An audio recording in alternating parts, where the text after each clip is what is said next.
دوستو اب یہاں پہ کچھ جو مربی جنہوں نے دھوکے بازی میں پی ایچ ڈی کی ہوئی ہے، وہ یہاں پہ آج کل میں نے دیکھا ہے کہ یہ کہتے ہیں کہ مرزا صاحب نے احادیث صحیحہ لکھا ہے۔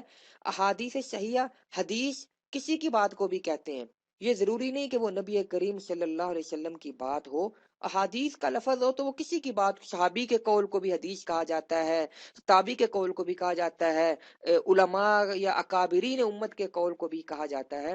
تو میں اس بات کا جواب پہلے تو مختصر طور پہ دوں گا کہ چلو میں تمہیں اتنی چھوٹ دیتا ہوں کہ مرزا غلام احمد قادیانی دجال قادیان سے پہلے، وہ 1355 ہجری کے قریب پیدا ہوا، اس سے پہلے 1355 سالوں میں یعنی 13 صدیوں میں کسی صحابی، کسی تابعی، کسی مجدد، کسی مفسر، کسی محدث کا قول ہی پیش کر دو، واضح قول ہو جس میں اس نے لکھا ہو کہ یہ پکی بات ہے کہ مسیح موعود 14ویں صدی کا مجدد ہوگا۔ یہ الفاظ جس میں مسیح موعود کا ذکر ہو، 14ویں صدی کا ذکر ہو اور مجدد ہونے کا ذکر ہو، چلو یہی دکھا دو۔ یہ تو ایک الزامی جواب تھا، لیکن میں ان کے لیے یہ بتانا چاہتا ہوں کہ خدا کے لیے مسلمانوں کو دھوکہ دینا چھوڑ دو۔ تمہارے دھوکے جو ہیں وہ اب پاش پاش ہو چکے ہیں، تمہارے دھوکوں کا پوسٹ مارٹم ہر جگہ پہ ہو چکا ہے۔ جب اردو میں احادیث صحیحہ یا حدیث کا لفظ بولا جائے، اس سے حدیث رسول صلی اللہ علیہ وسلم مراد ہوتی ہے، اس سے کسی اور کا قول مراد نہیں ہوتا۔ او میں تمہیں اس کی مثالیں تمہارے اپنے گرو کی کتابوں سے دوں۔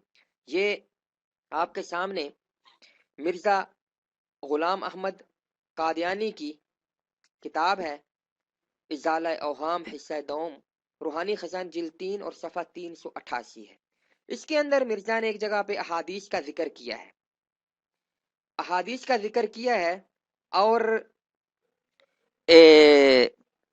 اس کے اندر اس نے لکھا ہے مولوی مسلمان مولویوں کو خطاب کرتے ہوئے، اے مولوی صاحبان فضولی کو چھوڑو۔ یہ فضولی پتہ نہیں کیا ہے، مجھے تو یہ سلطان القلم کے عجیب و غریب الفاظ ملتے ہیں۔ فضولی کو چھوڑو اور مجھے کوئی ایک ہی حدیث ایسی دکھلاؤ کہ جو صحیح ہو اور جو مسیح کا خاکی جسم کے ساتھ زندہ اٹھایا جانا اور اب تک آسمان پر زندہ ہونا ثابت کرتی ہو۔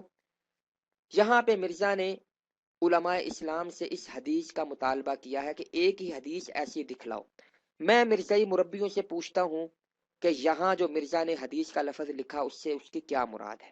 اگر تو اس کی مراد یہاں کسی بھی مفسر، محدث، مجدد، صحابی یا تابعی کا قول ہے تو مجھے بتاؤ تاکہ میں مرزا کے اس چیلنج کا جواب دوں۔ اور اگر مرزا کی مراد یہاں ایک ہی حدیث ایسی دکھلاؤ سے حدیث نبی کریم صلی اللہ علیہ وسلم ہے تو پھر تسلیم کرو کہ مرزا نے جہاں بھی احادیث یا احادیث صحیحہ کا لفظ لکھا ہے اس سے بھی مراد اس کی نبی کریم صلی اللہ علیہ وسلم کی حدیث ہی ہے۔ آئیے ایک اور، یہ مرزا کی کتاب حقیقت الوحی ہے، جلد 22 ہے، روحانی خزائن کو صفحہ 47 اس کے حاشیے میں بھی مرزا نے ایک بہت بڑا جھوٹ بولا ہے۔ لکھا ہے کسی حدیث صحیح مرفوع متصل سے ثابت نہیں کہ عیسیٰ آسمان سے نازل ہوگا۔ میں مرزائی مربیوں سے پوچھتا ہوں کہ یہاں حدیث صحیح سے کیا مراد ہے؟ اگر تو حدیث صحیح سے مراد نبی کریم صلی اللہ علیہ وسلم کی حدیث ہے تو بھی بتاؤ، اور اگر اس حدیث صحیح سے مراد کسی کی بھی بات ہے، چاہے وہ صحابی ہو یا تابعی ہو یا کوئی مفسر ہو، مجدد ہو، محدث ہو، تو بھی بتاؤ۔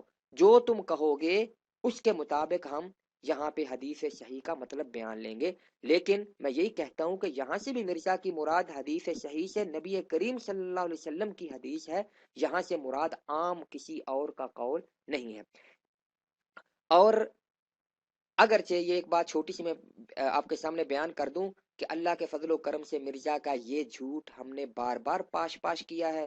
اگر کوئی مرزائی مربی کسی میں ہمت ہے سامنے آئے، ہم اس کے سامنے نبی کریم صلی اللہ علیہ وسلم کی حدیث صحیح مرفوع متصل سے ثابت کریں گے کہ حدیث میں حضرت عیسیٰ علیہ السلام کے بارے میں آسمان سے من السماء آسمان سے نازل ہونے کے الفاظ ہیں۔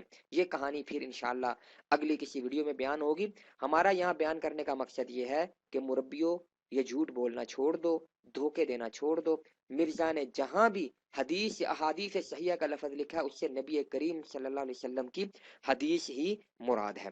لہذا جو میں نے پہلے دو حوالے پیش کیے ہیں کہ مرزا نے ایک جگہ پہ یہ کہا کہ احادیث نبویہ پکار پکار کر کہتے ہیں کہ 13ویں صدی کے بعد ظہور مسیح ہے، اور دوسرا جو حوالہ میں نے پیش کیا کہ وہ احادیث صحیحہ میں آیا تھا کہ وہ مسیح موعود صدی کے سر پر آئے گا اور وہ 14ویں صدی کا مجدد ہوگا۔ یہ دونوں احادیث صحیحہ نہیں بلکہ دونوں کے بارے میں ایک ایک حدیث صحیح پیش کر دو تاکہ ہمیں پتہ چلے کہ مرزا غلام احمد قادیانی وہ کذاب اور دجال نہیں ہے جس کا صحیح مسلم کی حدیث نمبر 7 میں بیان ہوا ہے۔ والسلام علی من اتبع الہدی۔